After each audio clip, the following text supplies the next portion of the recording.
जी भाई अस्सलाम वालेकुम। CAF two lecture number 3। अच्छा जी, कल हम एक सवाल कर रहे थे, क्वेश्चन नंबर 11 वो निकालें।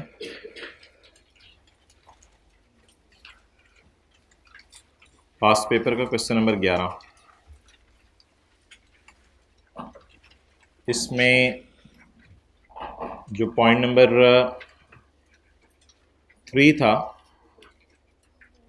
4 नहीं, जिसमें वो गवर्नमेंट का एम्प्लॉय था, 1 की मैंने कहा था आपको इंग्लिश लिखवाऊंगा, तो पॉइंट नंबर 1 की इंग्लिश ज़रा लिख लें। अच्छा, 1 नवंबर को वो कनाडा भेज दिया गया, कितने साल के लिए? 3 साल के लिए।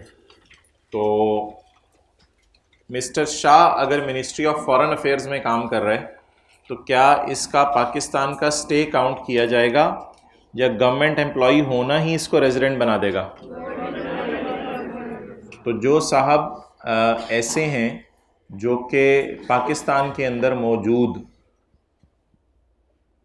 ना भी हों लेकिन गवर्नमेंट एम्प्लॉय हों, जिनकी पोस्टिंग अब्रॉड हो जाए, तो इनका गवर्नमेंट एम्प्लॉय होना ही इनको क्या बना देगा? रेजिडेंट बना देगा। ये बात कल की थी। चलें जी, लिखें। An individual shall be considered as resident individual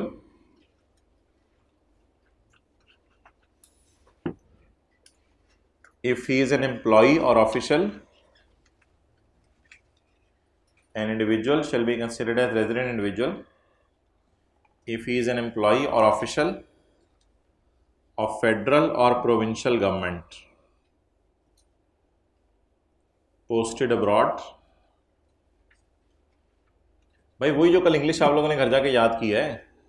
An individual shall be considered as resident individual if he is an employee or official of federal or provincial government posted abroad during the tax year. Abdullah, कल बांट लेंगे, अभी रहने दो, ठीक है? हाँ, full stop. In this case as he is, चलिए कंक्लूजन लिखें, छोड़ें आप, कंक्लूजन लिखें जो मैं लिख पा रहा हूँ। In this case as he is an employ of government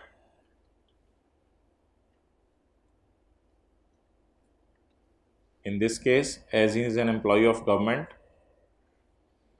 so he will be considered as, बोलें, resident individual।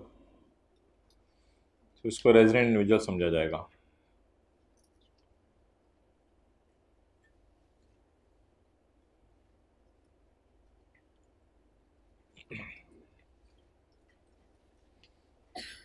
ओके,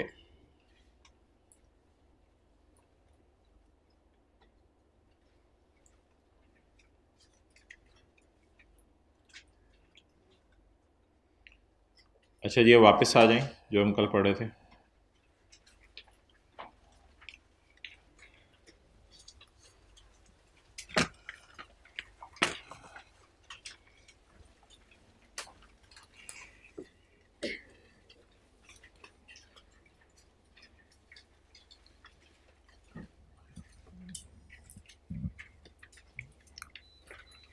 अच्छा जी, हमारे लॉ में जो पर्सन्स हैं वो 3 किस्म के हैं। इसमें 2 और भी मैं बनाऊंगा, यानी टोटल 5 हैं। आपने डायग्राम में अभी सिर्फ 3 बनाने हैं। इंडिविजुअल, एओपी और कंपनी। 2 और हैं, वो मैं बाद में बनाता हूँ। एक डॉक्टर साहब अगर एक क्लिनिक चला रहे हैं तो इनको क्या कहा जाएगा? इंडिविजुअल। एक दुकानदार है, अकेला दुकान चला रहा है, इसे क्या कहा जाएगा? इंडिविजुअल। एओपी होती है, भाई तो देख लो, एओपी होती है पार्टनरशिप। एओपी क्या होती है? Association of persons, partnership. तो 2 लोग मिलके अगर कारोबार शुरू कर दें, इसे क्या कहा जाएगा? एओपी। 2-3 लोग मिलें, एक सफ़ा पकड़ें, उस पर एग्रीमेंट साइन करें कि हम प्रॉफिट्स बिजनेस के शेयर किया करेंगे, ये एओपी बन जाएगी। इसी तरह दो चार लोग मिलके कंपनी भी बना सकते हैं। तो फिर एओपी और कंपनी में फ़र्क क्या है? दो चार लोग मिलके एओपी बना लें, दो चार लोग मिलके कंपनी बना लें, इसमें फ़र्क क्या है? तो भाई जो कंपनी होती है ना, कंपनी, उसने जाना होता है, आपने एक इदारे का नाम सुना होगा, securities and exchange commission of Pakistan. इधर अटेंटिव रहें, securities and exchange commission of Pakistan. तो SECP एक इदारा है, मेरे भाई बाद में कर लीजिएगा।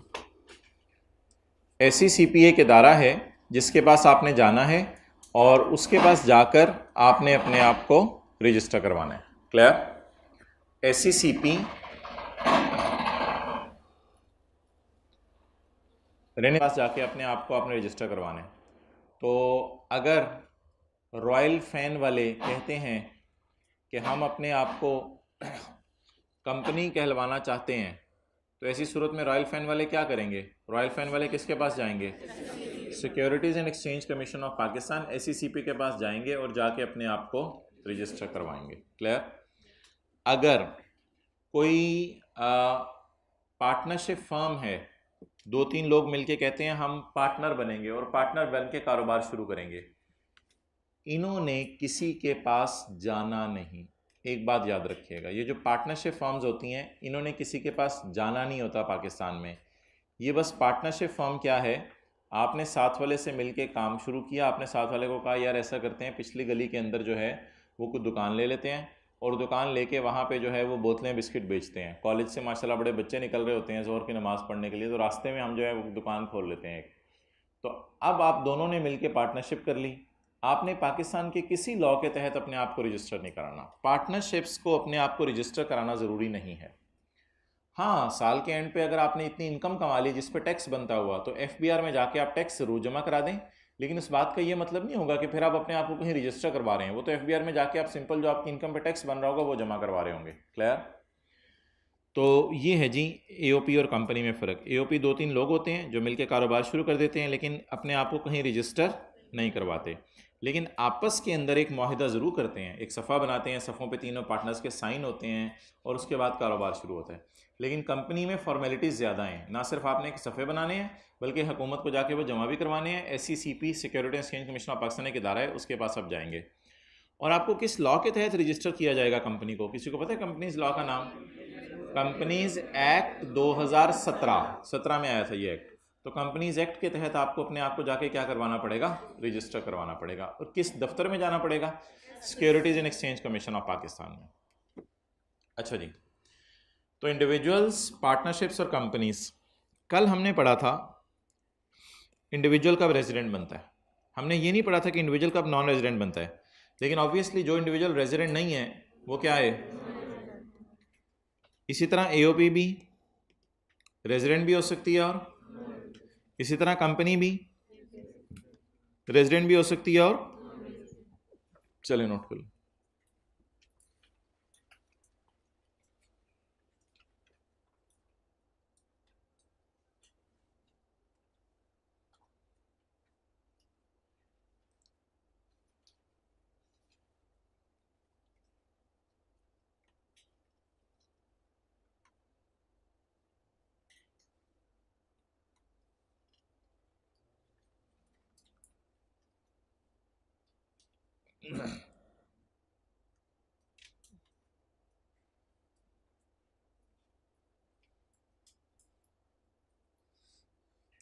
Okay,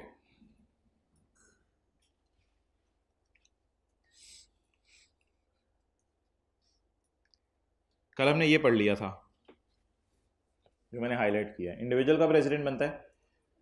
as a general rule उसका स्टे पाकिस्तान में 183 डेज या उससे ज़्यादा हो, लेकिन अगर वो इंडिविजुअल गवर्नमेंट का एम्प्लॉई है तो उसका नंबर ऑफ डेज भी काउंट नहीं किए जाएंगे। वो चाहे बाहर के मुल्क में पूरा साल भी रहा, फिर भी वो क्या समझा जाएगा? रेजिडेंट इंडिविजुअल समझा जाएगा। आज हमने ये पढ़ना है AOP कब रेजिडेंट बनती है और कंपनी कब रेजिडेंट बनती है। तो रेजिडेंट, कंपनी और AOP की ज़रा डेफिनेशन ढूंढने, आपको मिल रही है किताब में, इसमें नोट्स में, सेक्शन 83 और 84।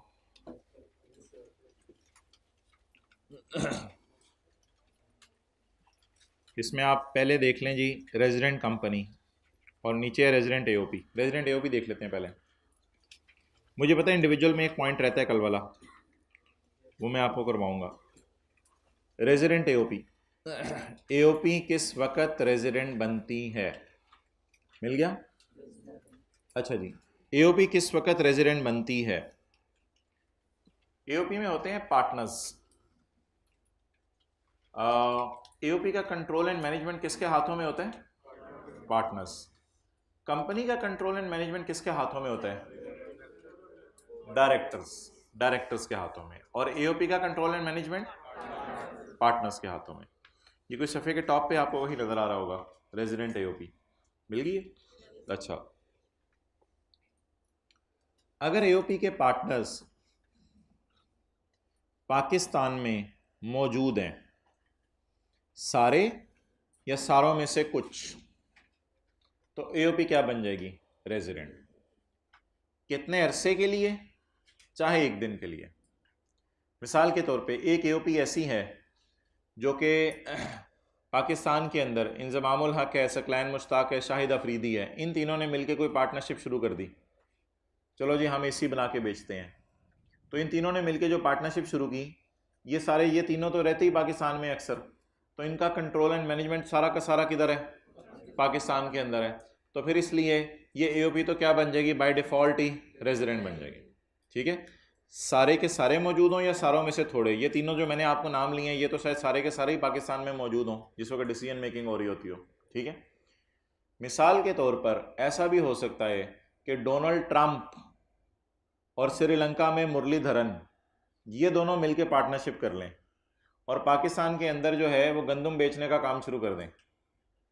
अब ये दोनों मिलकर जब कारोबार शुरू करें और पाकिस्तान में गंदम बेचने का काम शुरू कर दें, तो अब क्या ये एओपी रेजिडेंट बनेगी या नॉन रेजिडेंट? उसके लिए हम इस एओपी से एक सवाल पूछेंगे, तुम्हारे दोनों पार्टनर या दोनों में से कोई एक पार्टनर पाकिस्तान में अगर 1 घंटे के लिए भी आ गया और आके डिसीजन लेके चला गया, तो वो एओपी क्या बन जाएगी? Resident AOP. इसमें 183 डेज वाली बात नहीं है, 1 घंटा दूर के बाद 1 सेकंड के लिए भी आ जाए, 1 मिनट के लिए भी आ जाए, तो ऐसी पार्टनरशिप्स जो मिसाल के तौर पे बाहर के मुल्कों में बनी है, उनमें से अगर सारे के सारे या सारों में से कोई एक बंदा भी पाकिस्तान के अंदर आ जाए और डिसीजन लेके चला जाए, तो ऐसी सूरत में वो एओपी भी क्या बन जाएगी? दोनों पार्टनर्स का आना जरूरी है या दोनों में से कोई एक आधा भी आ सकता है? एक कर लें, आधे को तो कैसे बुलाएंगे? एक कर लें तो दोनों भी आ सकते हैं, एक भी आ सकता है, तीन है तीनों भी आ सकते हैं, तीन है एक भी आ सकता है।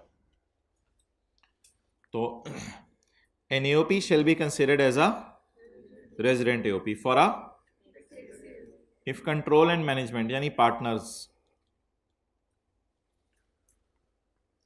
जो इनके बिजनेस को देख रहे हैं, इफ द पार्टनर्स, आज जो बातें हो रही हैं उनका कल वाली बातों से ज्यादा लिंक नहीं है, इसलिए जिनका फर्स्ट डे है वो परेशान ना हो।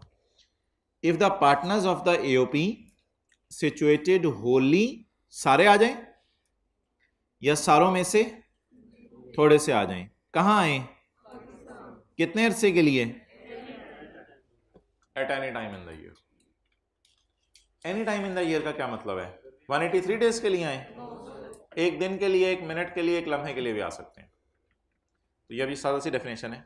N AOP shall be a resident AOP if control and management of the affair is situated, सारे के सारे और थोड़े से, in Pakistan at any time in the year. अच्छा, ये हो गया सेक्शन 84। अब हम देखेंगे किसकी डेफिनेशन? रेजिडेंट कंपनी की। रेजिडेंट कंपनी, कंपनी किस वक्त रेजिडेंट समझी जाएगी?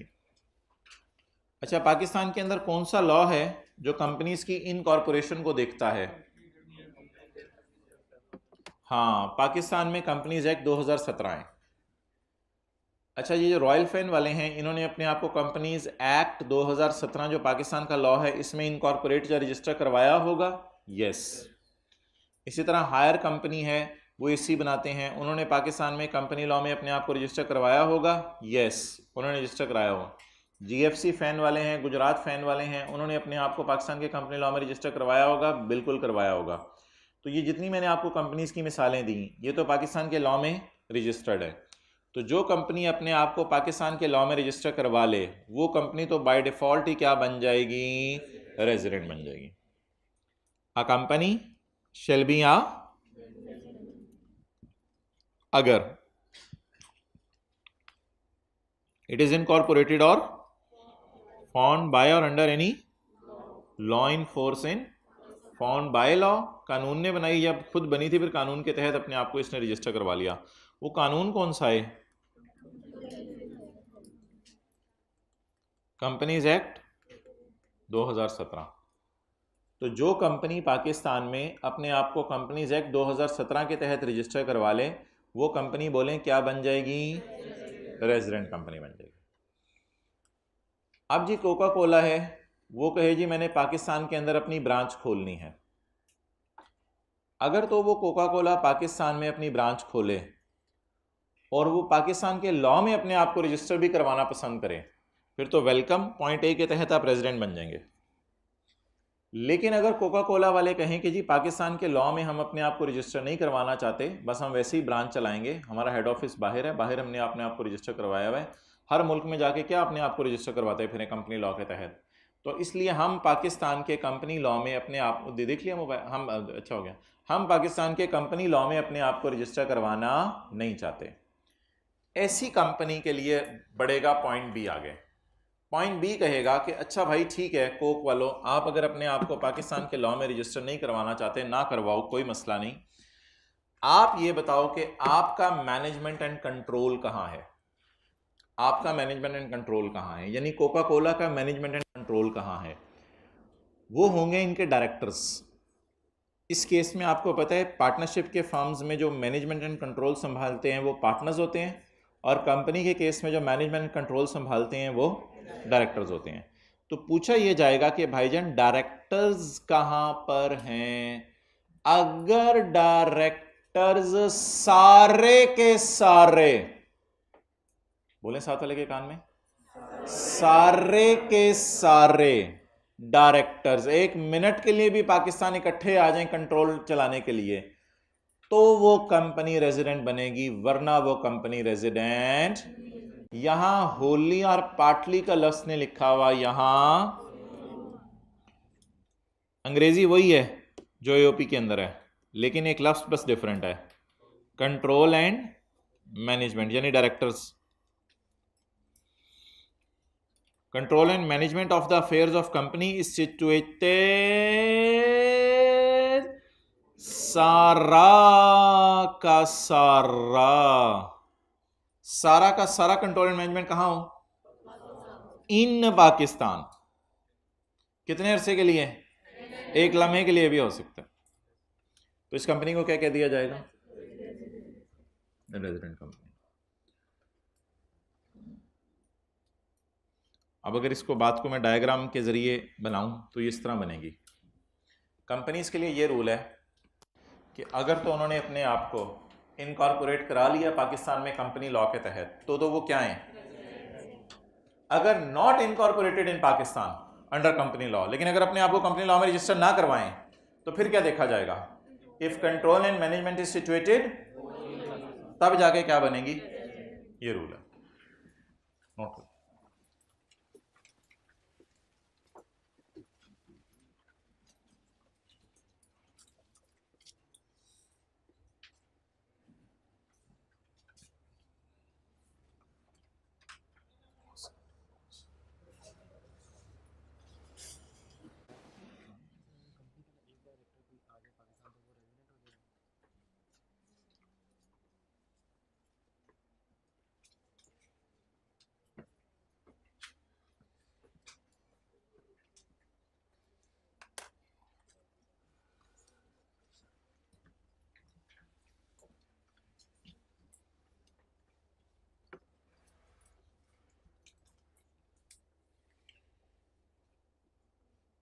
अच्छा जी, ये जो एओपी है और कंपनी है, दोनों के अंदर ये बात है कि डायरेक्टर्स आएँ या पार्टनर्स आएँ, कंपनी के केस में तो सबको आना पड़ेगा, और पार्टनरशिप के फर्म में केस में सारे भी आ सकते हैं, सारों में से थोड़े भी आ सकते हैं। ये किसी पर्सनल काम से नहीं आएंगे, ऑब्वियसली बिजनेस डिसीजन के लिए आएंगे। हाँ, ऐसा हो सकता है पर्सनल काम से आए और बिजनेस डिसीजन लेके चले जाएं, तो बिजनेस डिसीजन अगर लेके गए हैं तो इस बात को मुकद्दम रखा जाएगा, लेकिन इस बारीकी में कोई आईकैप जाता नहीं, इसलिए इसको मैंने भी कुछ ज़्यादा डिस्कस नहीं किया। फिर एक और भाई ने सवाल पूछा कि अगर कोई डायरेक्टर अकेला आ जाए कंपनी के केस में, तो कंपनी ऑब्वियसली रेजिडेंट नहीं बनेगी, क्योंकि सारे डायरेक्टर का आना ज़रूरी है। हाँ, वो डायरेक्टर अपनी ज़ात के एतबार से रेजिडेंट बन जाएगा शायद अगर 183 दिन से ज़्यादा रुका, लेकिन वो बात अभी हमारे लिए रेलिवेंट नहीं है। हमने कंपनी को रेजिडेंट बनाने की भी डिस्कशन हो रही है, उसकी अकेले को अगर रेजिडेंट बनाना है या नहीं बनाना, उसके रेजिडेंट इंडिविजुअल वाला रूल लगेगा। तो हम इस ये बात करें कि कंपनी कब रेजिडेंट बनेगी, तो कंपनी के रेजिडेंट बनने के लिए शर्त है कि कंपनी के सारे डायरेक्टर्स पाकिस्तान में बिजनेस डिसीजन लेने के लिए आए, ये बात है। और अगर इधर मैं लिख दूं if the control and management is not wholly in Pakistan, तो क्या बन जाएगा, नॉन रेजिडेंट। और अगर इधर मैं लिख दूं if it is Holi in Pakistan, तो रेजिडेंट। अच्छा, आप एक चीज ऑब्जर्व करें कि ईओपी में एक ही पॉइंट था, लेकिन कंपनी में 2-3 पॉइंट है। द रीजन इज के ईओपी किसी लॉ में अपने आप को रजिस्टर नहीं कराती ना, तो ईओपी के लिए बस सिंपल सा रूल है, सारे पार्टनर या थोड़े से पार्टनर पाकिस्तान में है, ये रेजिडेंट बन गई। कंपनी के लिए पहला रूल कुछ और है, या तो अपने आप को कंपनी लॉ में रजिस्टर करवाओ, फिर डायरेक्टर देखे ही नहीं जाएंगे। जब आपने अपने आप को कंपनी लॉ में रजिस्टर करवा लिया ना, तो फिर आपके डायरेक्टर देखे नहीं जाएंगे, जहां मर्जी सैरें करते रहे, फिर डायरेक्टर वाली बात आपने देखनी नहीं। तो अगर तो कंपनी ने अपने आप को कंपनी लॉ में रजिस्टर करवा लिया, फिर तो बाय डिफॉल्ट ही कंपनी क्या बन गई, रेजिडेंट। लेकिन अगर कंपनी ने अपने आप को पाकिस्तान के लॉ में रजिस्टर नहीं करवाया, फिर डायरेक्टर वाला सवाल पूछना है, फिर सारे डायरेक्टर अगर आएंगे तो कंपनी क्या बनेगी। और ये फिर बड़ा रेयर सर्कमस्टांस में सारे डायरेक्टर आते हैं। सारे डायरेक्टर कहाँ आते होंगे, डायरेक्टर ही अगर एक हो तो फिर उसी को बुला लो, बबलू को, फिर वो रेजिडेंट बन जाएगी। अच्छा जी, पॉइंट सी,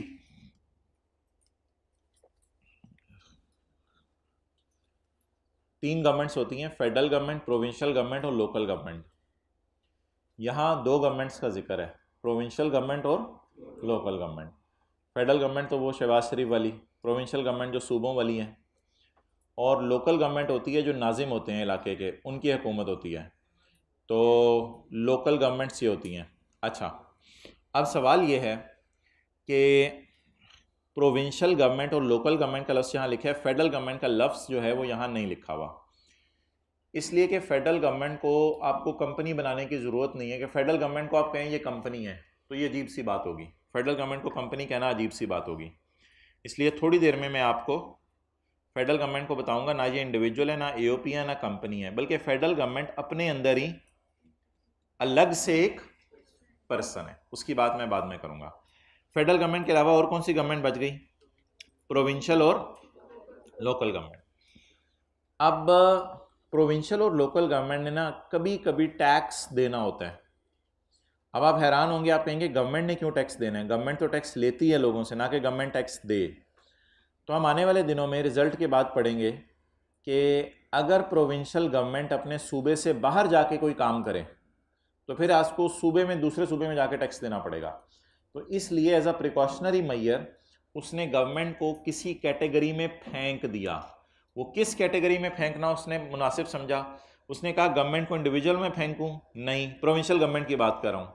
प्रोविंशियल गवर्नमेंट को एओपी में फेंकूं, नहीं, उसने प्रोविंशियल गवर्नमेंट को किसकी डेफिनेशन में फेंक दिया, कंपनी की डेफिनेशन में फेंक दिया। अब अगर कल कलां को जाके कभी प्रोविंशियल गवर्नमेंट को टैक्स देना पड़ा तो उसको किस डेफिनेशन के मुताबिक हम फॉल कराएंगे, कंपनी की डेफिनेशन के मुताबिक। तो इसलिए 2 चीज़ें हैं जिनको ज़बरदस्ती उठा के, हालांकि ये कंपनीज नहीं है, ये एससीसीपी में जाके अपने आप को रजिस्टर नहीं करवाती, ज़बरदस्ती उठा के हमने किसकी डेफिनेशन में डाल दिया, कंपनी की।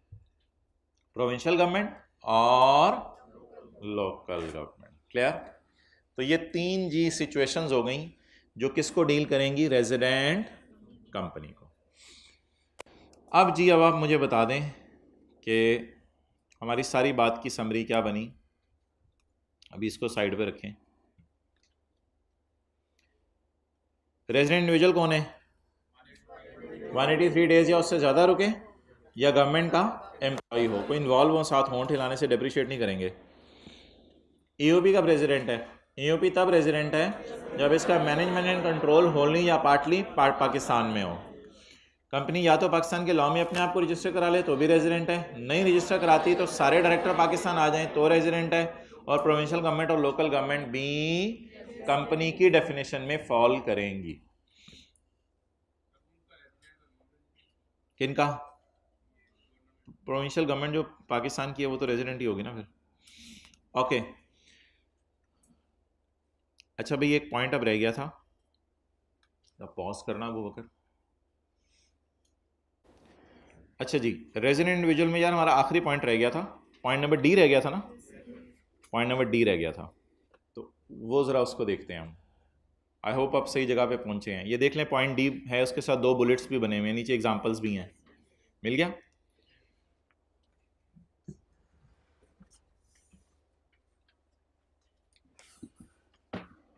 किसी ज़माने में यहाँ पॉइंट बी भी होता था, लेकिन वो किसी वजह से डिलीट हो गया। इस सेशन में इस दफ़ा पहली दफ़ा एफबीआर ने ये पॉइंट डी डाला है। पॉइंट डी इससे पहले मौजूद नहीं था। पॉइंट डी बिल्कुल जो है वो नया पॉइंट आया है लॉ में। तो ये पिछली दफ़ा जो लोग पेपर दे के आए हैं उनको ये पॉइंट डी नहीं पता था। ये पॉइंट डी बिल्कुल नया आया है, इस दफ़ा आया है, इसलिए इसके नीचे एग्जाम्पल भी डाल दिया। अच्छा जी, पॉइंट ए जो कल हमने रेजिडेंट इंडिविजुअल की डेफिनेशन में पढ़ा था वो एक जनरल रूल था। क्या? इंडिविजुअल को रेजिडेंट बनाने के लिए देखा जाता है उसका स्टे पाकिस्तान में 183 डेज या उससे ज़्यादा हो। इसी तरह इंडिविजुअल के लिए एक स्पेसिफिक रूल था, वो सारे इंडिविजुअल्स पाकिस्तान में जो गवर्नमेंट एम्प्लॉयज़ हैं उनके लिए देखा जाता है कि वो पाकिस्तान के अंदर जो है वो मौजूद कितना रहे, इस बात को नहीं देखा जाता, बल्कि इस बात को देखा जाता है कि गवर्नमेंट एम्प्लॉय हैं और अगर पोस्टिंग हो गई है अब्रॉड तो भी वो क्या बन जाएंगे। अब ये जो पॉइंट डी है ये भी एक स्पेसिफिक पॉइंट है। पॉइंट सी किन के लिए था? अच्छा, पेपर में आपने ऐसे नहीं लिखना होगा ए सी डी, पेपर में 1 2 3 करके भी लिख देंगे तो कोई मसला नहीं। अच्छा, पॉइंट बी सी था गवर्नमेंट एम्प्लॉयज के लिए। ये जो पॉइंट है ना ये है फ्रीक्वेंट ट्रेवलर्स के लिए। फ्रीक्वेंट ट्रेवलर्स क्या मतलब? जो बहुत ज्यादा बाहर के मुल्कों में घूमते फिरते रहते हैं। डबल एल आएगा पता नहीं। अच्छा, तो ये फ्रीक्वेंट ट्रेवलर्स के लिए पॉइंट है, जो अक्सर बाहर के मुल्कों में आते जाते रहते हैं, उनके लिए ये पॉइंट है। इस पॉइंट को अब आपने जरा गौर से समझना है।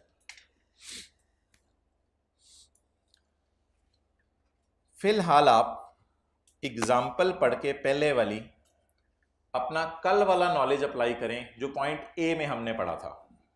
Mister Kamran is a citizen of Pakistan, he stayed in China for and he stayed in Germany for, he stay in Pakistan is for. जरा कल वाला रूल लगाएं और कल वाला रूल लगाकर आप मुझे बताएं ये बंदा आपको रेजिडेंट लग रहा है या नॉन रेजिडेंट? ये बंदा आपको क्या लग रहा है? हमने क्या कहा था, कहां पर स्टे काउंट करना है? पाकिस्तान का स्टे काउंट करना है। हमने क्या कहा था, कहां का स्टे काउंट करना है? क्या ये 165 is less than 183 days? Therefore, based on your yesterday's knowledge, ये जो कामरान साहब हैं he will be considered as non resident, क्योंकि हमने रेजिडेंशियल स्टेटस डिटरमिन करना होता है सिटीजनशिप की बेस पे नहीं कि उसके पास आईडी कार्ड कहाँ का है, हमने नंबर ऑफ डेज देखने होते हैं। तो अपेरेंटली इसको उर्दू में बज़ाहिर कहते हैं, बज़ाहिर ये बंदा क्या नजर आ रहा है? Non resident. लेकिन बिल्कुल पाकिस्तान के लॉ में एक नई चीज आई है जिसको अभी हम समझने की कोशिश करते हैं। हमने ना 2 सवाल पूछने इस सिनेरियो में, 2 सवाल। पहला सवाल ये पूछना है, ये डेटा आपके सामने है, चाइना में कितने दिन रहा? जर्मनी में 100 डेज, 100 प्लस 100 200, 165 डेज कहाँ रहा? 200 प्लस 165 365। साल में भी कितने दिन होते हैं? 365 डेज। पता है, या बताना पड़ेगा? ये भी पता है। तो साल में 365 डेज होते हैं। अच्छा, अब आप मैंने 2 सवाल आप इससे पूछेंगे, इस डेटे से 2 सवाल पूछेंगे कामरान से। पहला सवाल, कामरान क्या तुम सिटीजन हो? यस और नो में जवाब दें, बताएं जल्दी। कामरान सिटीजन है? यस। दूसरा सवाल मेरा गौर से सुनिएगा, क्या किसी और फॉरेन कंट्री में क्या किसी और फॉरेन कंट्री में, सिंगल फॉरेन कंट्री में, क्या किसी सिंगल फॉरेन कंट्री में ये 182 डेज से ज्यादा रुका? एक्सेलेंट। पहले सवाल का जवाब हमने क्या दिया? दूसरे सवाल का जवाब? कल मैं पाकिस्तान का स्टे काउंट करने को कह रहा था, आज मैं पाकिस्तान का स्टे नहीं काउंट करने को कह रहा, आज मैं बाहर का स्टे काउंट करने को कह रहा हूं। कल मैं 183 डेज बोल रहा था, आज मैं 182 डेज बोल रहा हूं। मैं आई रिपीट बोथ क्वेश्चंस। पहला सवाल, क्या ये बंदा सिटीजन है? क्या इसका सिंगल फॉरेन कंट्री में, दोनों में मिला के नहीं, किसी एक फॉरेन कंट्री में, क्या किसी एक फॉरेन कंट्री में भी, चाहे चाइना ले लें चाहे जर्मनी ले लें, इसका स्टे 182 डेज से ज्यादा है? जब पहले सवाल का जवाब आए पेपर में यस, सिटीजन वाला, और जो दूसरा सवाल मैंने पूछा है आपसे उसका जवाब पेपर में आए आपके जहन में नो, इस बंदे को भी आपने रेजिडेंट बना देना है। हालांकि इसका स्टे 183 डेज से कम है, इस बंदे को भी आपने क्या बना देना है? अब इसकी लॉजिक सुने, पहले सवाल सुन लें दोबारा। क्या ये बंदा सिटीजन है? पाकिस्तान का सिटीजन है? क्या इसका स्टे सिंगल फॉरेन कंट्री में 182 डेज से ज्यादा है, किसी एक सिंगल कंट्री में? अब बज़ाहिर असल में हो पता क्या रहा है कि इसको मैं थोड़ा सा डेटे को और तोड़ता हूं लॉजिक समझाने के लिए। 165 डेज ये पाकिस्तान में रहा, 50 दिन चाइना में रहा, सवाल बदल रहा हूं, 50 दिन चाइना में रहा, 50 दिन इंडिया में रहा, 50 दिन अफगानिस्तान में रहा, 50 दिन जर्मनी में रहा। अब हर मुल्क में थोड़े थोड़े दिन रह रहे, फ्रीक्वेंट ट्रैवलर है। अब पाकिस्तान की हुकूमत ने इससे कहा, पुत्र तुम्हें तो कोई मुल्क घास ही नहीं डाल रहा, 50-50 दिन तुम उधर रहते हो, कोई जाके तुम्हें रेजिडेंट मान ही नहीं रहा। चाइना में तुम 50 दिन रह गए, चाइना वालों ने तुम्हें रेजिडेंट कहने लग जाने, कभी भी नहीं।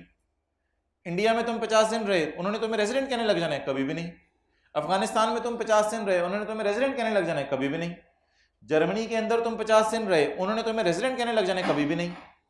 तो जब उन चारों मुल्कों ने तुम्हें रेजिडेंट कहना नहीं, तो भाईजान फिर आपको हम ही रेजिडेंट कह देते हैं। है तो पैदाइश इधर की आपकी, सिटीजन तो आप इधर के हैं, तो इसलिए हम ही आपको क्या करार दे देते हैं। थोड़ी समझ आई बात की? असल में उससे कोई मुल्क वाला घास नहीं डाल रहा, वो 20 दिन इधर चला जाता है। और एग्जाम्पल को ब्रेक कर लें, 20 ब्रेक हो रहा है, और एग्जाम्पल को ब्रेक कर लें, 20 दिन करते 10 मुल्कों में रहा 200 दिन। अब किसी मुल्क वाले ने इसको लिफ्ट नहीं कराई और कोई इसको रेजिडेंट नहीं मान रहा अपने मुल्क का, तो पाकिस्तान में 165 डेज रुक गया। चाहे 165 डेज रुका, फिर भी इसको क्या करार दे दें? रेजिडेंट।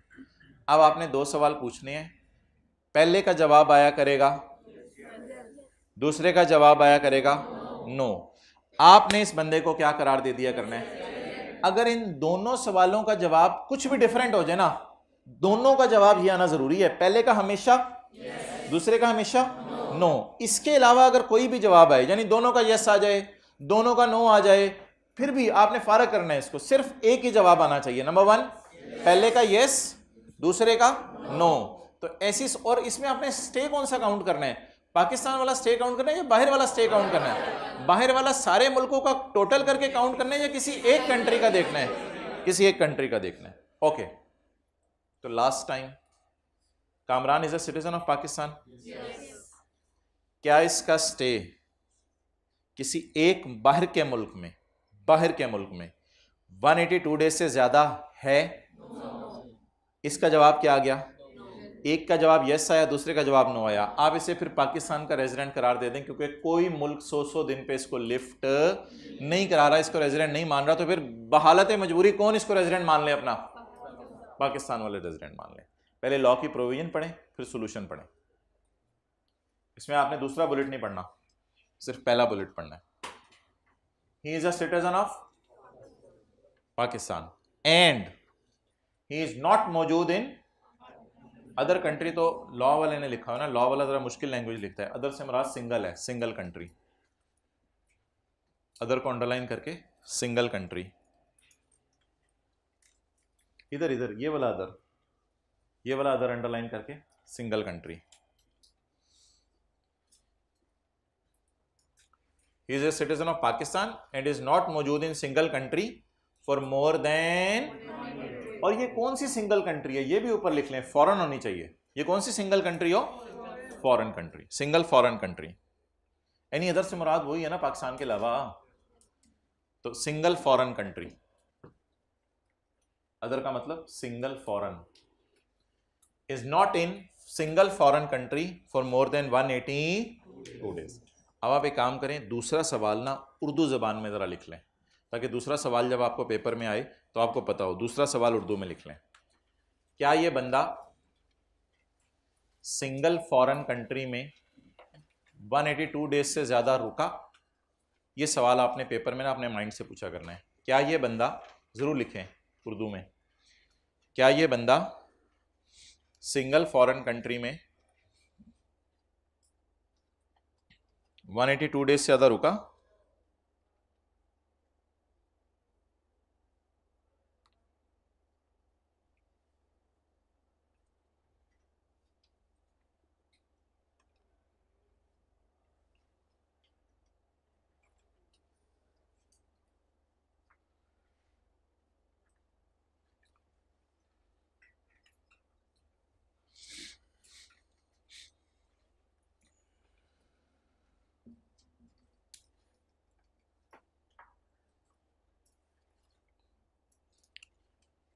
लॉजिक कितने लोगों को समझ आ गई है?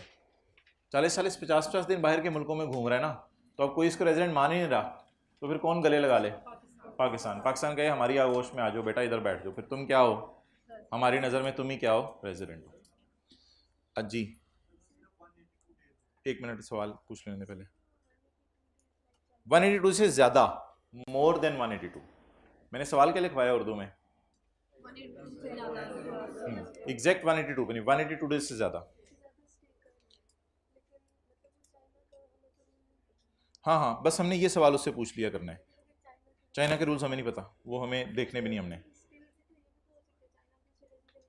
वो फिर और बात है, दोनों मुल्क कहते रहे वो मर्जी है, हमने बस पाकिस्तान के रूल लगाने हैं। हमने सिर्फ ये सवाल पूछ के रूल लगा दिया करना है, पाकिस्तान का रेजिडेंट है या नहीं। हमने ये नहीं डिसाइड करना कि चाइना का रेजिडेंट है या नहीं, हमने सिर्फ जो ये रूल्स लगाए हैं, हमसे पेपर में यही सवाल आएगा, in the light of Pakistan का रूल वो रेजिडेंट है या नहीं, in the light of China का रूल वो जो मर्जी है, हमें उससे कंसर्न नहीं। हो सकता है चाइना वालों के जो मर्जी रूल हों और चाइना वालों के 183 डेज रूल नहीं होंगे, हमें क्या पता उनके क्या रूल हैं। ये बात थोड़ी सी मैं टच करूंगा दूसरे पॉइंट में, फिलहाल बात को सिंपल रखें ज़रा। ओके, अब ये पढ़ें इसको, सोल्यूशन इसका, ही इज रेजिडेंट इंडिविजुअल, ये तो कंक्लूजन हो गया। कंक्लूजन की बेसिस क्या है? एक सवाल का जवाब यस और दूसरे का नो, होंठ हिलाएं। एक सवाल का जवाब यस, दूसरे का no. He is resident individual because he is and is not present in one foreign country for more than 182 days. Clear? अच्छा, अब जरा अगला सवाल आप ट्राई करें।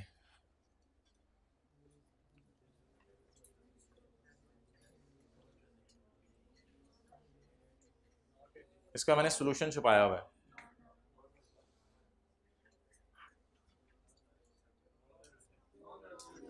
दो सवाल पूछे मिस्टर तैमूर इज़ा, इससे पहला सवाल पूछें, क्या तुम सिटीजन हो? इसने कहा मैं सिटीजन हूं। अगला सवाल, he stayed in China for 180 and he stayed in Pakistan for 180। अच्छा, वैसे एक बात याद रखिएगा, आप पेपर में पहले ना पॉइंट ए लगाया करेंगे, जनरल रूल पहले क्या लगाया करेंगे? Point A. अभी मैं आपको बताऊंगा पेपर में आपको कैसे इल्हाम होगा पॉइंट ए कैसे लगाना है और पॉइंट डी कैसे लगाना है, ठीक है? जैसे ही पेपर आएगा सबसे पहले आपने पॉइंट ए लगाना है। जैसे मैं कामरान वाले सवाल में वापस आ जाता हूँ, इसमें ज़रा पॉइंट ए लगा के बताएं आपको दिखने में ये बंदा क्या लग रहा है। लेकिन अगर पेपर में सिटीजन का लफ्ज़ आ जाए तो आपके कान खड़े हो जाने चाहिए कि यार सिटीजन का लफ्ज़ अगर उसने डाल दिया ना सवाल में, तो पॉइंट ए तो मैं लगा के ज़रा नज़र मार लूँ, लेकिन वो मेरे से पॉइंट डी का कॉन्सेप्ट भी चेक करना चाह रहा है। तो ये सिटीजन का लफ्ज़ आपने दीवानावार ढूंढा करना है। पास्ट पेपर का आपको इसका कोई सवाल नहीं मिलेगा, क्योंकि पास्ट पेपर में तो ये कभी टेस्ट हुआ ही नहीं। ये 6-7 महीने पहले ये पाकिस्तान में रूल आया नया, तो पास्ट पेपर का आपको कोई सवाल नहीं मिलेगा। लेकिन अब आपके पास्ट पेपर में जब सवाल आएगा तो सवाल के अंदर क्या लिखा हुआ करेगा, ये बंदा क्या है, सिटीजन है, और उसकी बेस के ऊपर जो है वो उसका डिसीजन हुआ करेगा। अच्छा जी, तो अब दिखने में कामरान वाले सवाल पे मैं पॉइंट ए लगाऊं तो ये नॉन रेजिडेंट लग रहा है, लेकिन एक नया पॉइंट भी आया लॉ में, डी। अब मैं डी लगा के देखता हूं, क्या ये सिटीजन है? क्या कहिए किसी सिंगल कंट्री में 182 डेज से ज्यादा रुका? तो अब ए के बुनियाद पे तो कुछ और जवाब आ रहा था, लेकिन डी प्रिवेल कर जाएगा, क्योंकि सिटीजन का लफ्ज लिखा हुआ है, तो डी की रोशनी में ये क्या बन जाएगा? अब आपने कहने कंक्लूजन के ये बंदा क्या है, रेजिडेंट। अच्छा, ये एग्जांपल आई, अब आपको इल्हाम नहीं था पेपर में कि ए लगाने या डी लगाने, तो पहले आप जनरल रूल लगा लें, कोई मसला नहीं, ए लगाएं। ए लगा के बताएं पाकिस्तान का स्टे काउंट करते हैं ना, हमने तो ये सीखा था कल, पाकिस्तान का स्टे काउंट करते हैं। पाकिस्तान का स्टे काउंट करें 180। ए की रोशनी में क्या है, नॉन रेजिडेंट। अब जरा डी भी लगा लें, क्योंकि सिटीजन का लफ्ज लिखा हुआ है। अगर सिटीजन का लफ्ज ना लिखा होता तो मैं डी ना लगाता, क्योंकि सिटीजन का लफ्ज लिखा हुआ है। अब डी भी लगा के चेक कर लें, डी लगा के चेक करें क्या ये सिटीजन है। दूसरा सवाल उर्दू में जरा पढ़ें, क्या ये सिंगल फॉरेन कंट्री में 182 डेज से ज्यादा रुका? यस यस, ये तो गड़बड़ हो गई। अब दोनों का जवाब क्या आ गया? रेजिडेंट बनाने के लिए मैंने कहा था पहले का जवाब क्या आना चाहिए और दूसरे का जवाब नो, लेकिन इधर दोनों का जवाब अगर दोनों का जवाब आ गया यस, तो फिर ये रेजिडेंट नहीं है। ये क्या है हमारी नजर में? He is a non resident individual as per Pakistan law. China का हमें नहीं पता, चाइना में जो मर्जी हो उसके रूल हमें नहीं पता। He is non resident individual as per Pakistan law. Pakistan के लॉ के मुताबिक ये बंदा क्या बन गया, और हमसे पेपर में भी पाकिस्तान के लॉ का ही सवाल आना है। ही इज नॉन रेजिडेंट इंडिविजुअल। दो पहले सवाल का जवाब यस है, दो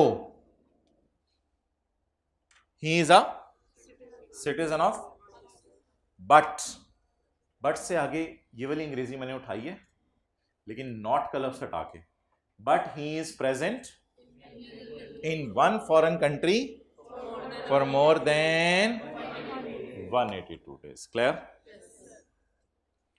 तो अब इस कॉन्सेप्ट को हम होल्ड पे रख देते हैं, इसको टेस्ट में किसी में डालेंगे और टेस्ट में डालने के बाद फिर डिस्कस करेंगे, ताकि आपको ए और डी के अंदर अगर जहन में कोई कंफ्यूजन रह जाए तो वो टेस्ट में डाल के क्लियर हो जाए। हमेशा ए लगाने, लेकिन अगर सिटीजन का लफ्ज आ जाए तो एक और पॉइंट भी लगा के चेक कर लेना है, वो कौन सा? डी। ये बात भी अगर आप उर्दू में लिखना चाहते हैं लिख सकते हैं, हमेशा ए लगाने, लेकिन अगर सिटीजन का लफ्ज आ जाए तो डी लगा के चेक भी करना है।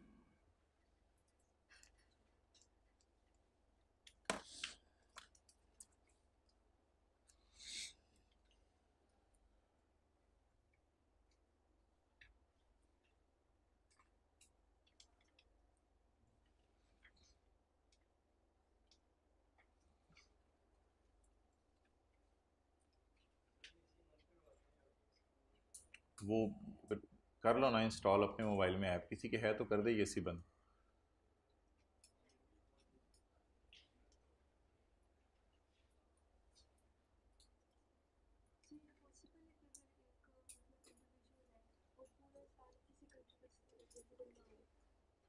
हाँ पॉसिबल है, कोई मसला नहीं।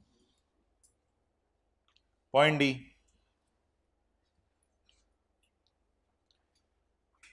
पॉइंट डी, पहले सवाल का जवाब क्या आना चाहिए? Yes, he is a citizen of and is not मौजूद in any one country for more than 182 days. अच्छा, ये जो सेकंड बुलेट है ना, ऐसे थोड़ा सा कंफ्यूजिंग सा है, और ये पेपर में एज सच सिनेरियो बेस में आपको टेस्ट नहीं करेगा, लेकिन इस पर फिर भी कोई डिस्कशन हुई तो हम क्लास के अंदर कर लेंगे। एक अजीब सी बात हो सकती है कि हो सकता है चाइना में कोई ऐसा रूल हो कि चाइना वाले इसको 100 दिन पे ही रेजिडेंट बना दे। हो सकता है चाइना में कोई ऐसा रूल हो कि चाइना वाले 100 दिन पूरे करने पे इसको क्या बना दे। फिर अगर चाइना वालों ने रेजिडेंट बना दिया तो फिर पाकिस्तान वाले बैकआउट कर जाएंगे और पाकिस्तान वाले कहेंगे चलो छोड़ो यार फिर। लेकिन फिर ऐसे पेपर में लाइन लिखी होगी फुल स्टॉप के बाद कि as per China tax rules he is resident in China because China rule says that he if he stays for 100 days he will be considered as resident. तो अगर ऐसी कोई बात पेपर में लिख दे, अजीब सी लाइन पेपर में डाल दे, तो इसका मतलब है वो जो फड्डा पड़ा था फ्रीक्वेंट ट्रैवलर का, इधर जा रहा है उधर जा रहा है, तो उसको चाइना वालों ने पकड़ के क्या कह दिया, हमारी नजर में क्या है, रेजिडेंट है। तो फिर चाइना वालों ने पकड़ लिया, तो फिर पाकिस्तान वालों को रेजिडेंट बनाने की जरूरत नहीं है। लेकिन ये पॉइंट को इतना टेस्ट नहीं होगा, ये ऊपर वाला पॉइंट ही पेपर में टेस्ट होगा। तो सेकंड बुलेट जरा मैं पढ़ने की कोशिश करता हूं। ही is a and is not resident in any other, और किसी और कंट्री में रेजिडेंट नहीं है। लेकिन अगर किसी और कंट्री ने रेजिडेंट बना दिया तो फिर पाकिस्तान वालों को रेजिडेंट बनाने की जरूरत नहीं है। बहरहाल इस दूसरे बुलेट को होल्ड पे रख दें, इसको कल करेंगे, इसकी मैंने कोई एग्जांपल भी नहीं डाली, ठीक है। तो फिलहाल ये पहला बुलेट ही ज़्यादा इंपॉर्टेंट है, और आई कैप ने भी अपनी किताब में इस पहले बुलेट की हद तक डिस्कशन की हुई है। ओके, अब जी अगली हमारी जो डिस्कशन है वो ये है कि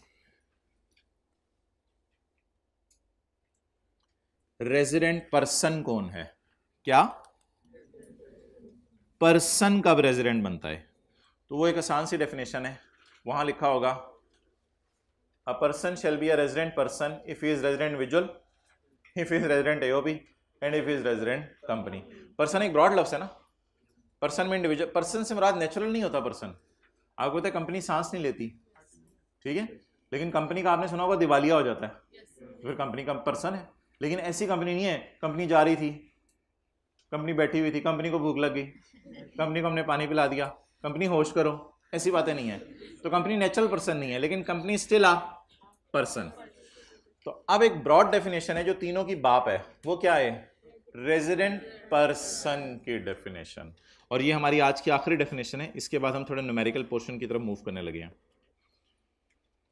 ढूंढें ये डेफिनेशन, इसके ऊपर मिलेगी आपको, सेक्शन 82 के ऊपर मिलेगी।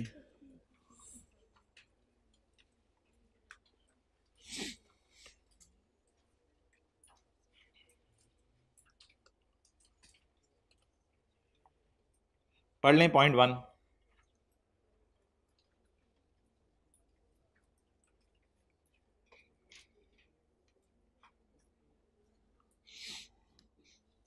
अ person shall be uh person, person अभी मैंने दिखाया था, पर्सन का लफ्ज लिखा हुआ, उसके आगे 3 शाखें थी। A person shall be a for a tax if the person is resident individual. आपको बड़ी बात बताइए तो हमें पता थी, if a person is and if a person is resident. और अगर किसी को नहीं पता रेजिडेंट इंडिविजुअल कौन है तो सेक्शन 82, कंपनी के बारे में नहीं पता तो 83, और एओपी के बारे में नहीं पता तो 84, वो हम ऑलरेडी पढ़ चुके हैं।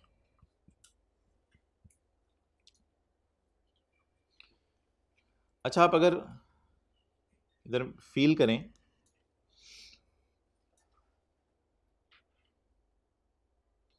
तो रेजिडेंट पर्सन में ना इसने 4 लोग डाले हैं, रेजिडेंट इंडिविजुअल, रेजिडेंट कंपनी और फेडरल गवर्नमेंट। फेडरल गवर्नमेंट असल में जरा फील कीजिएगा, प्रोविंशियल गवर्नमेंट और लोकल गवर्नमेंट यहां आ गए हैं, फील करें, प्रोविंशियल गवर्नमेंट और लोकल गवर्नमेंट कंपनी के अंदर डाल दिए हैं। लेकिन फेडरल गवर्नमेंट एक इतनी बड़ी गवर्नमेंट थी कि गवर्नमेंट को किसी और के अंदर डालते तो गवर्नमेंट ने बाहर निकल आना था, तो इसको रखा ही बाहर हमने। तो इसलिए फेडरल गवर्नमेंट ना इंडिविजुअल है, फेडरल गवर्नमेंट ना एओपी है, फेडरल गवर्नमेंट ना, क्योंकि आपको पता है शहबाज शरीफ तो अपने अंदर एक शहबाज शरीफ है पूरा, तो इसको ना इंडिविजुअल में डाला जाए। भाई भाई कह रहे हैं मैं पीएमएलएन का हूं, वो तो एक ब्रांड है पूरा कह रहे हैं, तो ना वो इंडिविजुअल है, ना वो एओपी है, ना वो कंपनी है। प्रोविंशियल गवर्नमेंट और लोकल गवर्नमेंट को जबरदस्ती हमने डाला उठा के रेजिडेंट कंपनी की बस में। लेकिन फेडरल गवर्नमेंट को हमने अलग से प्रोटोकॉल दिया। फेडरल गवर्नमेंट को कहा आप ना इंडिविजुअल हैं, आप ना कंपनी है, आप ना एओपी हैं, आप जरा ना नीचे तशरीफ ले आए, आपके लिए अलग से प्रोटोकॉल है, बेसमेंट में बस चलाई जाएगी आपके लिए। तो ये क्या है जी, this is called as federal government. तो लेकिन फेडरल गवर्नमेंट याद रखिएगा कि पर्सन जरूर है, और कौन सा पर्सन है, लेकिन फेडरल गवर्नमेंट टैक्स जमा नहीं करवाती, फेडरल गवर्नमेंट टैक्स जमा नहीं करवाती। कभी आपने सुना गवर्नमेंट ने केस कर दिया, पाकिस्तान में रहते हैं, तुर्कमानिस्तान में। तो कभी सुने गवर्नमेंट ने केस कर दिया, कभी सुने हमने गवर्नमेंट के खिलाफ केस कर दिया? आप तो काम भी करते होंगे, सोचते तो है ना। तो हमने केस कर दिया गवर्नमेंट, तो वो गवर्नमेंट पर्सन है ना फिर। हाँ, सांस नहीं लेती गवर्नमेंट, लेकिन गवर्नमेंट एक आर्टिफिशियल पर्सन तो है। इसलिए फेडरल गवर्नमेंट को भी हमने कहां डाला? कंपनी के अंदर डाला या अलग से पॉइंट बनाया इसके लिए? और फेडरल गवर्नमेंट क्या है बोलें? रेजिडेंट है, नॉन रेजिडेंट? पाकिस्तान की हुकूमत कहां है आजकल? पाकिस्तान में है। तो फेडरल गवर्नमेंट तो रेजिडेंट ही होनी है ना, फेडरल गवर्नमेंट तो नॉन रेजिडेंट नहीं हो सकती। अगर आपने पाकिस्तान की गवर्नमेंट को भी नॉन रेजिडेंट कह दिया तो पीछे रह क्या गया? पीछे आप रह गए। तो क्या मैं लिख सकता हूं कि federal government individual AOP company नहीं है? लिख दूं साइड पे, और लिख दूं साइड पे कि ये ना इंडिविजुअल है, ना एओपी है, ना कंपनी है। तो ये एक अलग चीज है। और फॉरेन गवर्नमेंट भी तो हो सकती है। फॉरेन गवर्नमेंट क्या होगी? चाइना, ठीक है, चाइना गवर्नमेंट, जर्मनी की गवर्नमेंट, इंडिया की गवर्नमेंट। फेडरल गवर्नमेंट को क्या करार दे दें? Non resident. फेडरल गवर्नमेंट को नॉन रेजिडेंट और फॉरेन गवर्नमेंट को नॉन रेजिडेंट। और ये कोई बताने वाली बात नहीं है कि पाकिस्तान की हुकूमत रेजिडेंट है और चाइना की हुकूमत आजकल पाकिस्तान में नहीं है, तो वो नॉन रेजिडेंट है। फिर भी कोई मसला है तो क्लास के बाद साथ वाले से पूछ लें।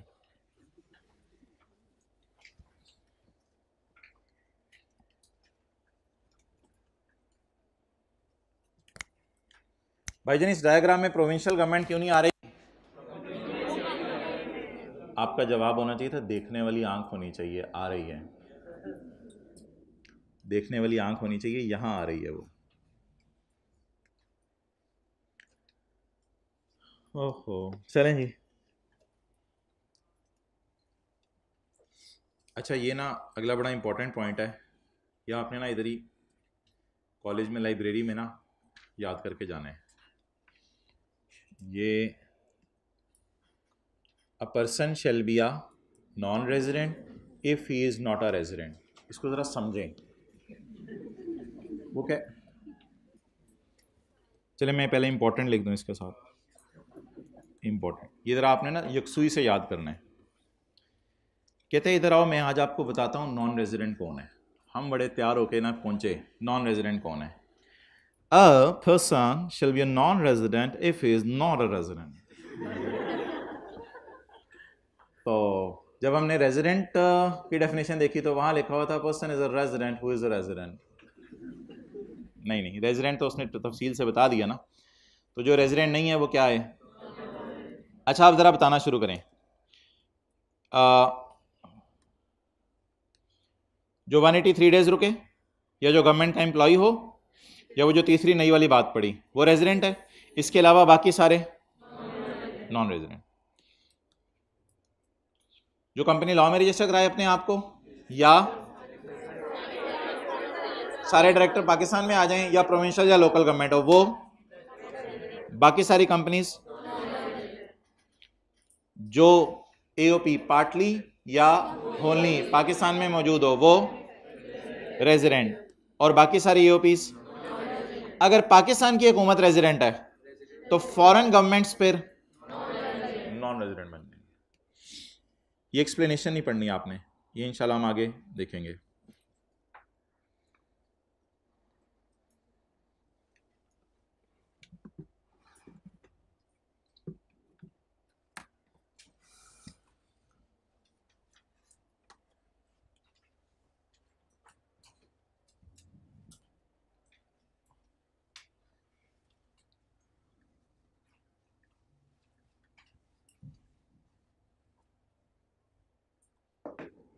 इधर ही बना लेते हैं। अच्छा जी, न्यूमेरिकल पोर्शन की तरफ आज मूव करें।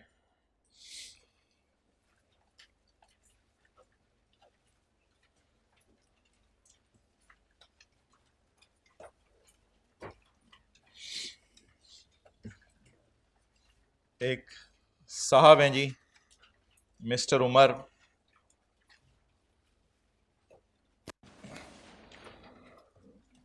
उन्होंने आपको कुछ डेटा बताया है। कोई नोट्स में ढूंढने की ज़रूरत नहीं है, ढूंढना होता मैं बता देता। अब बंद करने में भी उतना टाइम लगेगा जितना खोलने में लगेगा, जल्दी से अटेंटिव हो जाए। एक साहब हैं जी मिस्टर उमर, वो ये कहते हैं कि मैं पाकिस्तान के अंदर जो है वो हूँ और मैं ये वाली इनकम्स जो है वो कमा रहा हूँ, इनकम फ्रॉम सैलरी कमा रहा हूँ, इनकम फ्रॉम बिजनेस कमा रहा हूँ, इसके अलावा सैलरी इनकम क्या है, मिसाल के तौर पे कॉलेज में कोई ये नोट करने का आपको ना टाइम दिया जाएगा, अभी इधर ने देखें तो इनकम फ्रॉम सैलरी कमा रहा हूँ। कोई कॉलेज के अंदर कैशियर है, वो कहता है कि मैं कॉलेज के अंदर जो है वो बैठता हूँ सुबह 8 बजे से लेके दोपहर 2 बजे तक, तो 6 घंटे के अंदर मैं कॉलेज में काम करता हूँ, कॉलेज वाले मुझे इसकी तनख्वाह देते हैं, तो ये कौन सी इनकम कमा रहा है, इनकम फ्रॉम सैलरी।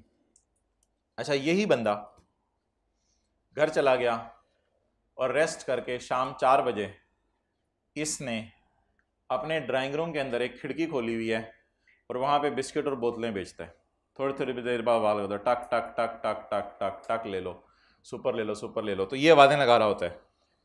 तो ये इसका जनरल स्टोर है, करियाना स्टोर है, बोनजोर शॉप है। तो ये कौन सी इनकम कमा रहा है, इनकम फ्रॉम बिजनेस कमा रहा है। इसके अलावा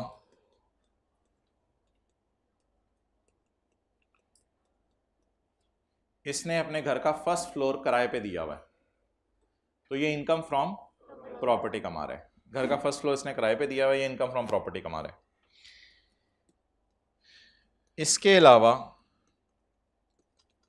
ये कमा रहे जी income from capital gain, share खरीद के बेच दिए, कुछ ज्वेलरी खरीद के बेच दी, ये इनकम फ्रॉम कैपिटल गेन कमा रहा है। फिलहाल ज्वेलरी जहन में रख लें, ज्वेलरी खरीद के बेच दी, ये कमा रहा है इनकम फ्रॉम कैपिटल। थोड़ी अलाइनमेंट थोड़ा इधर करो, इनकम आगे पहुंच गए आप, इनकम फ्रॉम कैपिटल गेन। अच्छा जी, इसके अलावा अगर आप कोई भी इनकम कमा लें, इसका आप नाम रखेंगे इनकम फ्रॉम अदर सोर्स। आप नौकरी करके जो पैसे कमा रहे हैं वो इनकम फ्रॉम, आप बिजनेस करके जो पैसे कमा रहे हैं कारोबार करके वो इनकम फ्रॉम बिजनेस, आपने घर किराए पे दिया हुआ है इनकम फ्रॉम प्रॉपर्टी, आपने कोई ज्वेलरी खरीद के बेची है वो इनकम फ्रॉम कैपिटल गेन, और इसके अलावा अगर आप कोई इनकम कमा रहे हैं वो इनकम फ्रॉम अदर सोर्स।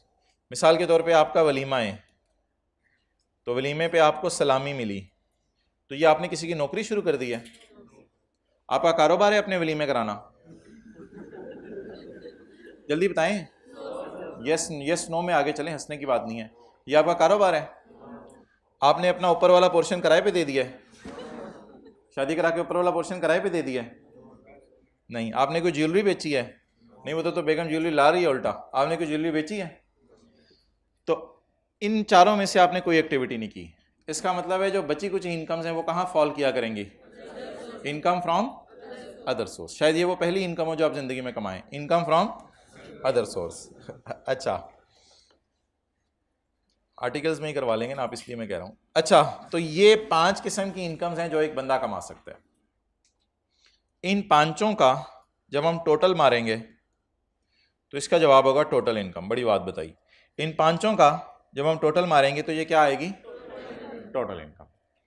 अच्छा, इसके बाद इन साहब ने कोई ना कोई हो सकता है ज़कात पे की हो, इन साहब ने कोई ज़कात पे की हो, ज़कात ऐड होनी चाहिए या लेस होनी चाहिए, क्योंकि सैलरी आती है, सैलरी आ, कारोबार से पैसे आ, किराया आ, कैपिटल गेन ज्वेलरी बेच के पैसे आ, सलामी आ, ज़कात जा, तो ज़कात जाती है, आपके पास से पैसे जाएंगे, तो ज़कात को ऐड करेंगे लेस करेंगे, लेस करेंगे, ज़कात को लेस करेंगे, ये एक आपको बेनिफिट मिलेगा, ज़कात को आपको लेस करने की इजाज़त होगी।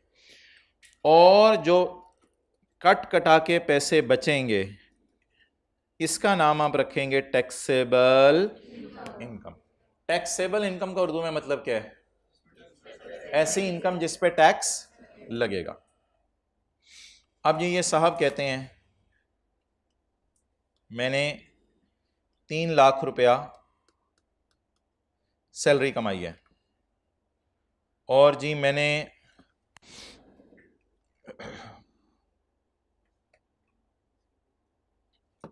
5 मिलियन इनकम फ्रॉम बिजनेस कमाई है।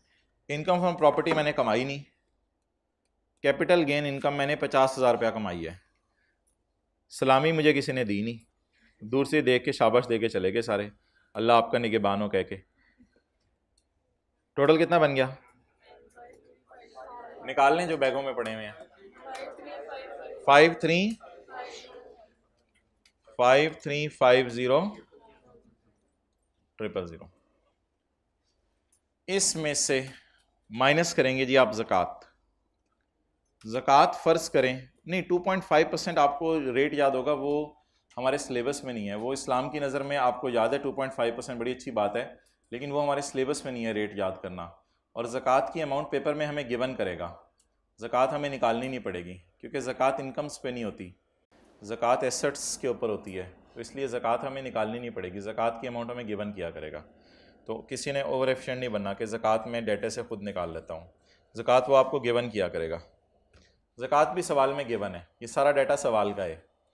आप बता दें इसकी टैक्सेबल इनकम कितनी है। चलें जी नोट कर लें। तो एक बंदा पाकिस्तान में कितने किस्म की इनकम्स कमा सकता है? 5 किस्म की इनकम्स कमा सकता है। आज याद करने वाला वैसे बड़ा थोड़ा सा है। रेजिडेंट कंपनी के 3 पॉइंट्स हैं और रेजिडेंट एओपी का 1 पॉइंट है, और रेजिडेंट इंडिविजुअल का आखिरी पॉइंट है।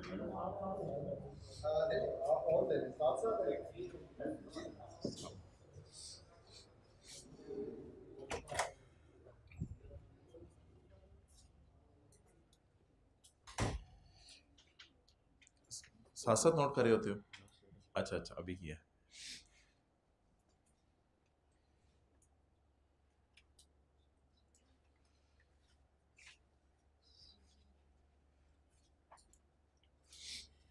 कैलकुलेटर पे चेक भी किया या बच्चों पे रिलाई कर रहे हो? हाँ जी कैपिटल की कोई भी चीज़ खरीद के बेचती या जी, चलो मैं उस पर बात करता हूँ।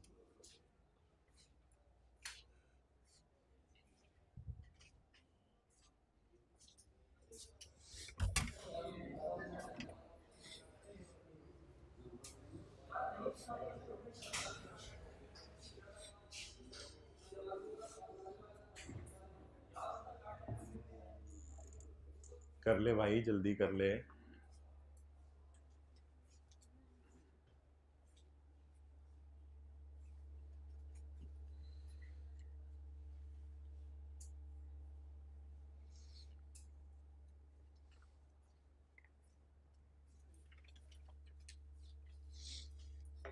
अगर पाकिस्तान में 183 डेज एक बंदा रह रहा है और जितना बाकी जो दिन है वो चाइना में रह रहा है, तो चाइना की जो उसके रेजिडेंट मिल रही है वो बाकी दिनों पे मिल रही है 100 से प्लस पे, और दोनों की ये फुलफिल हो रही है कि दोनों में बन जाएगा।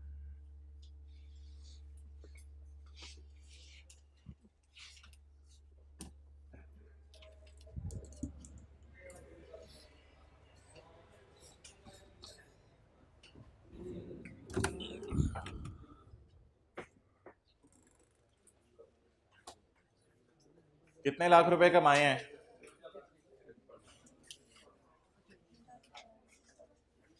53 लाख रुपीस कमाए हैं, ऐसा ही है। 53 लाख रुपीस कमाए हैं, लेकिन हम इस तरह नहीं देखा करेंगे, हम तो मिलियंस में बातें करेंगे। बचपन में हम रुपीस में बातें करते थे, फिर बड़े हो गए हमने थाउजेंड्स में बातें करना शुरू कर दी, फिर लैक्स में, अब हम मिलियंस में बातें किया करेंगे, ज़्यादा बड़े हो गए हैं। ओके, इसने कितना कमाया जी? 5.3 मिलियन। अब आप अपने नोट्स में आए तरतीब से, कोई ये तीसरा चौथा सफ़ा बनेगा, कौन सा पांचवा सफ़ा बनेगा?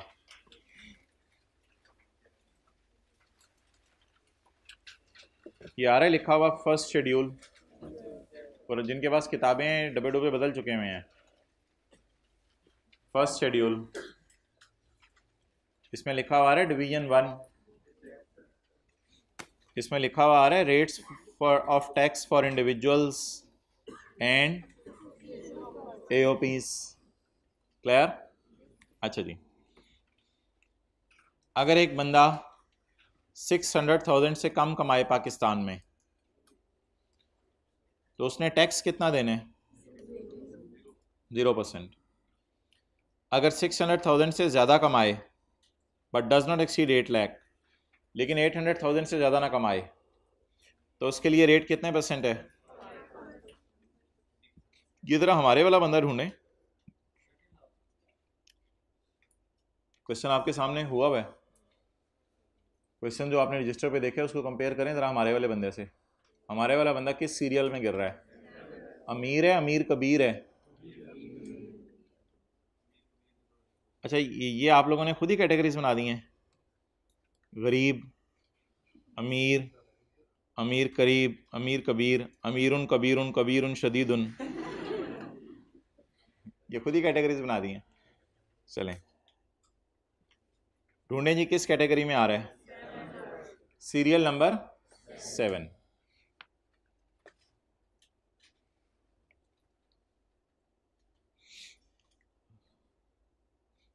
अब जो लोग परेशान होकर देख रहे हैं उनके लिए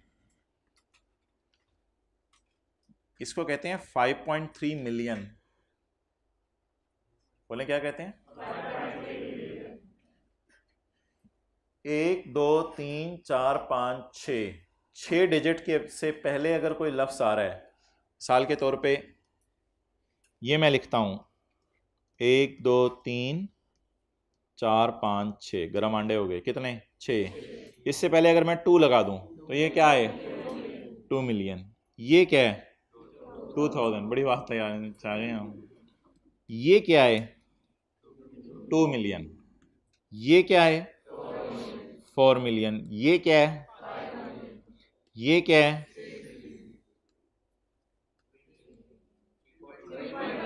3.5 मिलियन। ये क्या है? 3.5 मिलियन। ये क्या है? 4.2 मिलियन।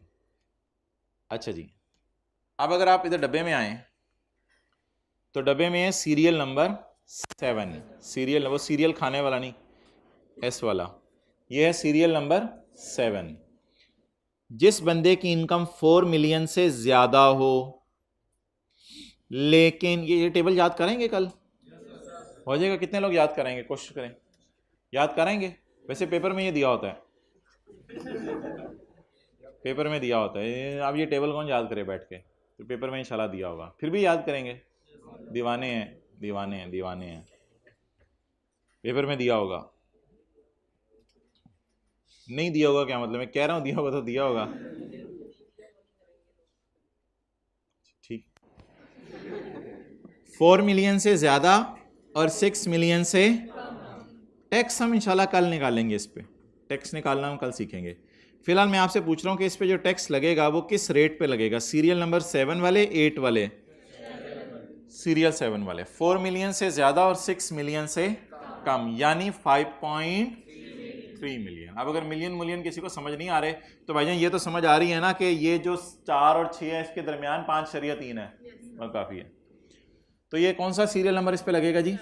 7। और कल इस पे हम क्या निकालेंगे? टैक्स। कल आपने तैयार होके आना है, ईद वाले कपड़े, बड़ी ईद वाले कपड़े पहन के आने हैं, खूनो खूनो। अच्छा जी, तो टैक्स जो है वो आपने इसके ऊपर निकालना है। क्लियर? ठीक है, ओवर। कल इंशाल्लाह हम निकालें। आप वैसे ट्राई करेंगे टैक्स निकालना? तो अब ओ भाईजान टाइम है, I know date, you know date time is there. तो क्वेश्चन नंबर 11 हो गया था, 7 निकालने ज़रा। होमवर्क पसंद करते हैं आप? होम में करते हैं या लाइब्रेरी में? होमवर्क में कराइएगा क्वेश्चन नंबर 17, जिसका पहला पॉइंट है रमीज। साथ वाले के रजिस्टर पे लिखें होमवर्क और आज की डेट लिखें। होमवर्क लिखें और आज की डेट लिखें।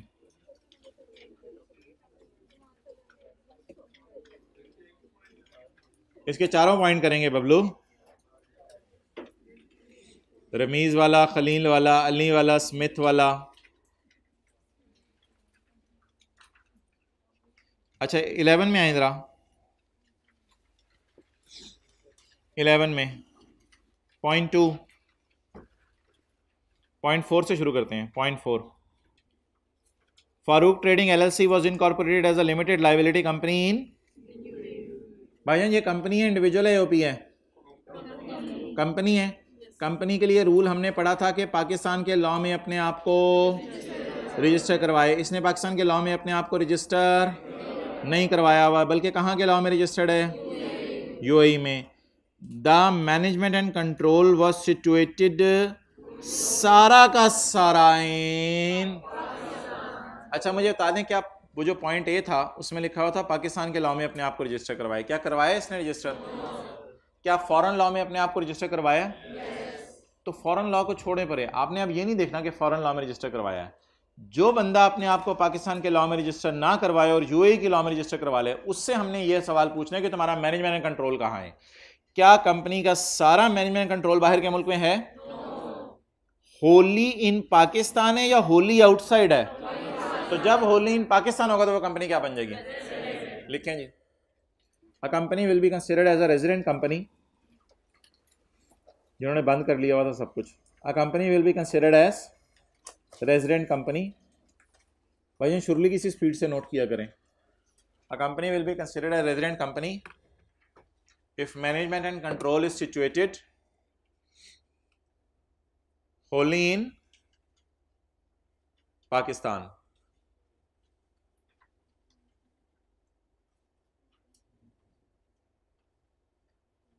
Therefore, Farooq Trading LLC company. Therefore, Farooq Trading LLC company will be considered as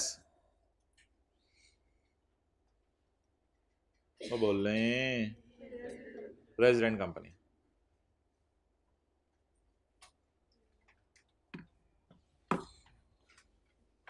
आगे चलें जी. .2 Asif learning centre is a partnership concern. तो ये एओपी है, बिल्कुल एओपी है. पार्टनरशिप होती है AOP. Providing IT services in Pakistan and United Arab Emirates and Saudi Arabia up to 31 July 2010. हमारा साल बताएं क्या है? 1 जुलाई 10 से 30 जून 11.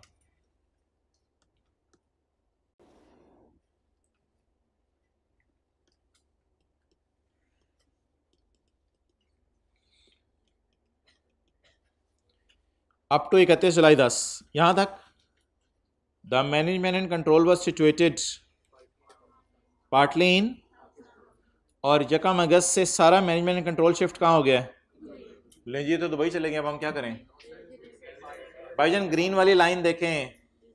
क्या ये ग्रीन झंडा पाकिस्तान में इतना अरसा रहे हैं? ये अगर ये पाकिस्तान में इतना अरसा रहे हैं, क्या सबका रहना ज़रूरी है या पार्टली? क्या मैनेजमेंट एंड कंट्रोल जो है वो पार्टनर्स की सिचुएट कर रही थी पार्टली इन पाकिस्तान? क्या ये सिचुएट करती रही है 1 महीना? तो बता दें अगर पार्टनरशिप फर्म वाले पाकिस्तान में 1 महीना 1 दिन भी रुक जाएं, पार्टली, होली ज़रूरी नहीं है, तो पार्टनरशिप फर्म क्या बन जाएगी? तो लिखें an AOP will be a resident AOP. लिख लेंगे आगे, मैं तुम्हारी बता देता हूं. सुन लें. An AOP will be a if the management and control is situated wholly or partly in Pakistan at a time in the year in Pakistan. In this case, as management and control of Asif is partly in, therefore it will be considered as. कल याद करा दीजिएगा, class में दोबारा लिख लेंगे. और question 7 के बी पे भी नज़र मार लेंगे, आसान सा है, कर लेंगे ये भी ट्राई. बलूचिस्तान गवर्नमेंट का एम्प्लॉई है, कर लेंगे अप्लाई. 7 का बी भी होमवर्क में कर लें. कल इंशाल्लाह डिस्कस करते हैं इसको. ओके.